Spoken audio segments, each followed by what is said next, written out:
being part of the LGBTQ community means something different to everyone. It's right there. Like we are a rainbow coalition, for lack of a better word. When I was younger, I think I had a crush on both Prince Eric and Princess Jasmine, and I just didn't really realize, I just thought this was a normal thing. I think looking back, there were probably signs as early as elementary school, but I think I first became more aware of my LGBT identity around middle school. I've known that I was queer since I was about 14.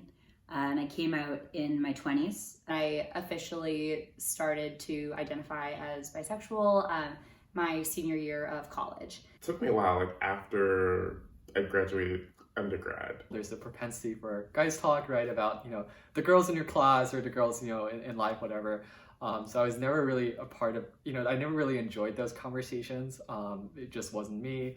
I had some friends who I think were maybe more like, oh yeah, you totally could be bi, or you totally could be this. And this is sort of before I had kind of taken on that identity. So at some point, a friend of mine asked me if I was LGBT, and I think that was the first time I had to sort of think, about how I was presenting myself or thinking about my identity.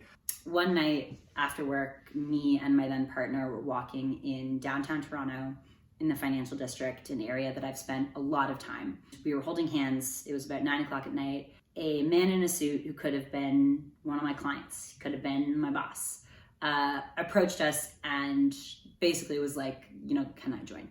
And the fact that we were in an area of the city that I very much associate with my professional life, at a time of day where I was walking back to the office, really shook me. There's something about those moments that pull you out of feeling safe and feeling at home, in professional spaces, in the city that you live in environments that you're in every day. It's just annoying. It's just annoying. Growing up, there's a lot of biphobia and a lot of that doesn't really exist, or that's not really real. And that it was sort of, if you say you're bisexual, this is the sad and and wrong misconception, that it's just you're on your way to gay, versus actually being able to fall in love with and develop romantic and emotional connections with people of different genders. I was still used to pretending to play straight-ish. And my friend looks at me, we're really close, and she looks over at me and goes, "Really small? Really?" And that was a really good moment for me to realize I didn't have to kind of play anymore. I could really just own who I am fully in my sexuality, and that was a big moment.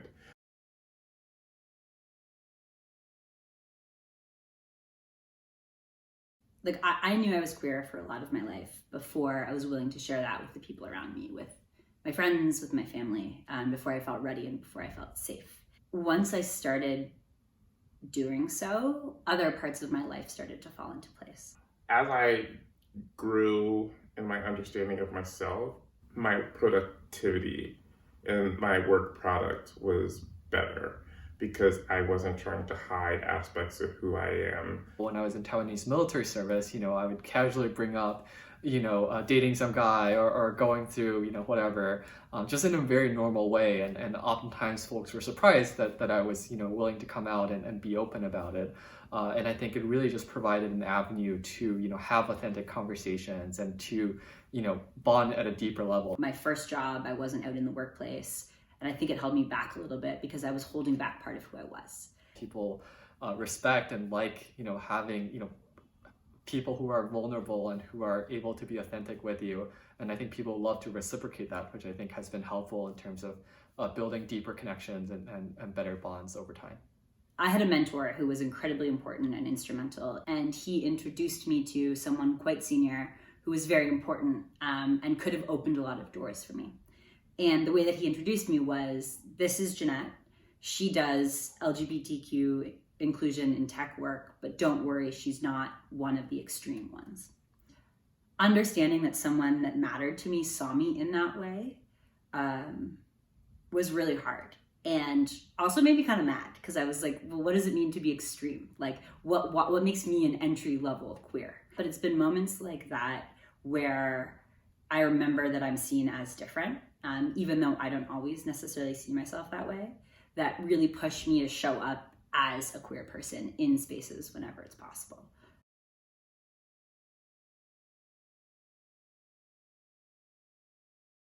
I was definitely nervous at some points of talking about my identity, especially in newer spaces. And especially arriving at Kellogg, I wasn't sure what quote unquote level of out I was going to be, if I was just going to be sort of out within just Kellogg, just within Pride at Kellogg, or sort of out to the broader community and out to the world. When I was applying to Kellogg, I was so nervous to sort of check the box of like, how do I identify? At the time I was dating a man, and I didn't feel like I really was queer enough. Talking to my Pride at Kellogg buddy was just transformational. She's like, you are so welcome.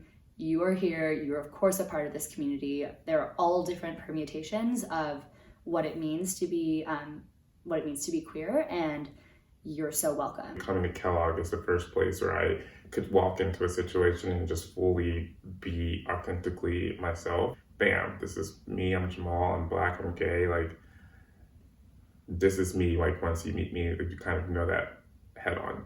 This has been really my first queer space, though, that I've been a part of, and it's been absolutely amazing. Being part of Pride at Kellogg has meant not just being part of a community with people who share experiences with me, but also being part of a community of people whose experiences are different than mine.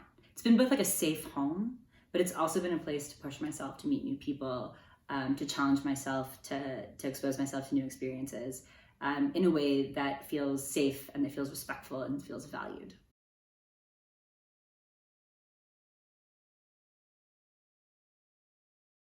I would say the Black Management Association has been a really good ally to me as a queer individual. We were at someone's apartment just like kicking it and playing a game. A question came around like romantic partners or something like that, and it was framed in a way that was just so gender inclusive. It was clear that they were thinking there are people that do not identify as heterosexual in this group, and so framing this question in a way that's more inclusive. To me, it seemed so intentional and was such a small thing, but it was like, this means a lot to me, and again, makes me feel like more included. One of the things that really struck me in my second year was logging into the Pride Week allyship panel and seeing one of my favorite professors also logged in. And this was a professor who I did not necessarily expect to see. And so I shot him a DM and sort of was just like, hey, I noticed you are the only faculty member logged into the student panel, really curious how you heard about it. And he just messaged me back and said, I got an email about this. I saw that it was happening. I thought it was really important for me to be here. And having a professor who was going to carve time out of his day to show up and to learn and to listen and to ask smart questions really made me feel like it wasn't just students at Kellogg that wanted to create a space where someone like me could learn and grow and have the best possible experience.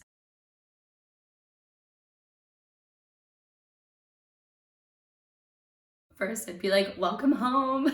Welcome home. PAC is going to embrace you with absolutely open arms. It's taken you so long to get to where you are. Own who you are when you step into Kellogg. Don't second guess yourself. You deserve to be here.